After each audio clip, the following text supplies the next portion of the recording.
committee will be holding as part of the House's impeachment inquiry. Without objection, the chair is authorized to declare recess of the committee at any time. There is a quorum present. We will proceed today in the same fashion as our first hearing.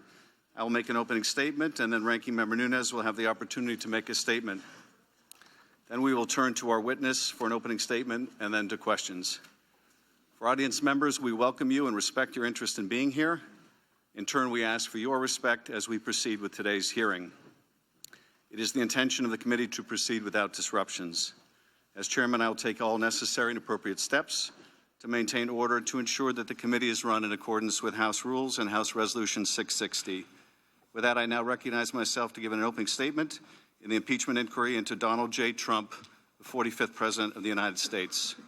In April 2019, the United States ambassador to Ukraine, Marie Yovanovitch, was in Kiev when she was called by a senior State Department official and told to get on the next plane back to Washington.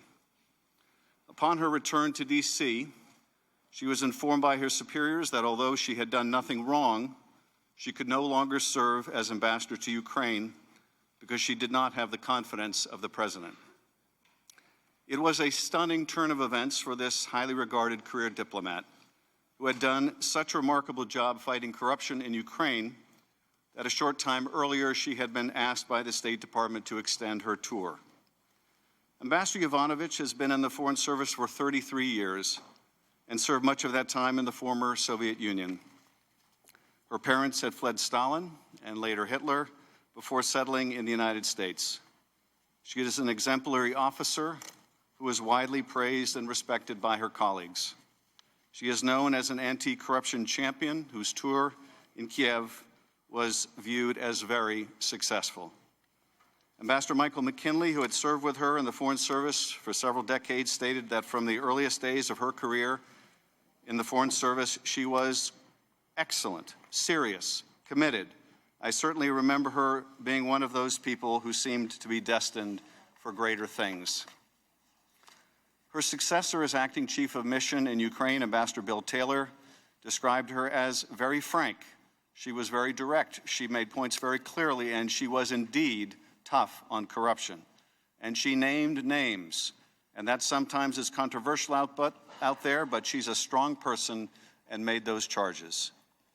In her time in Kiev, Ambassador Yovanovitch was tough on corruption. Too tough on corruption for some, and her principled stance made her enemies. As George Kent told this committee on Wednesday, you can't promote principled anti-corruption action without pissing off corrupt people. And Ambassador Yovanovitch did not just piss off corrupt Ukrainians, like the corrupt former Prosecutor General Yuri Lutsenko, but also certain Americans, like Rudy Giuliani, Donald Trump's personal attorney, and two individuals now indicted who worked with him, Igor Fruman and Lev Parnas.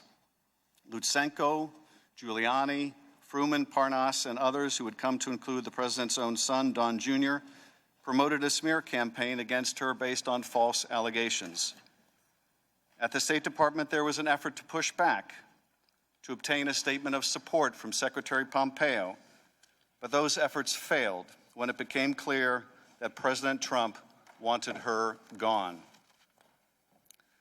Some have argued that a president has the ability to nominate or remove any ambassador he wants, that they serve at the pleasure of the president, and that is true. The question before us is not whether Donald Trump could recall an American ambassador with a stellar reputation for fighting corruption in Ukraine, but why would he want to? Why did Rudy Giuliani want her gone, and why did Donald Trump? And why would Donald Trump instruct the new team he put in place, the three amigos, Gordon Sondland, Rick Perry, and Kurt Volker, to work with the same man, Rudy Giuliani, who played such a central role in the smear campaign against her? Rudy Giuliani has made no secret of his desire to get Ukraine to open investigations into the Bidens, as well as the conspiracy theory of Ukrainian interference in the 2016 election. As he said in one interview in May 2019, we're not meddling in an election, we're meddling in an investigation, which we have a right to do. More recently, he told CNN's Chris Cuomo, "Of course I did," when asked if he had pressed Ukraine to investigate Joe Biden. And he has never been shy about who he is doing this work for, his client, the president. One powerful ally Giuliani had in Ukraine to promote these political investigations was Lutsenko, the corrupt former prosecutor general. And one powerful adversary Lutsenko had was a certain United States ambassador named Marie Yovanovitch. It is no coincidence that in the now infamous July 25th call with Zelensky, Donald Trump brings up a corrupt Ukrainian prosecutor and praises him.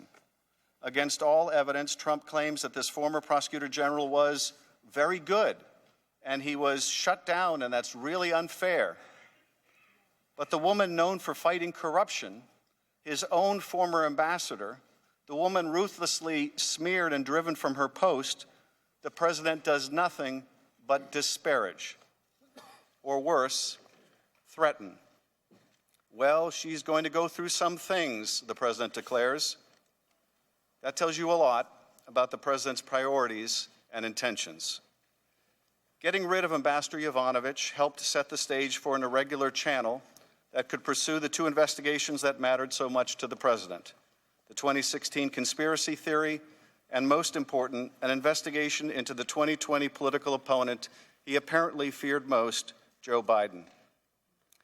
And the president's scheme might have worked, but for the fact that the man who would succeed Ambassador Yovanovitch, whom we heard from on Wednesday, Acting Ambassador Taylor, would eventually discover the effort to press Ukraine into conducting these investigations and would push back, but for the fact also that someone blew the whistle.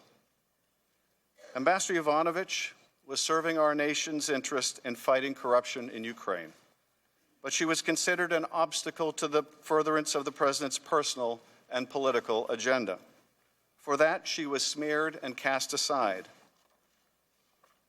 The powers of the presidency are immense, but they are not absolute, and they cannot be used for corrupt purpose. The American people expect their president to use the authority they grant him in the service of the nation, not to destroy others to advance his personal or political interests. I now recognize Ranking Member Nunes for his remarks.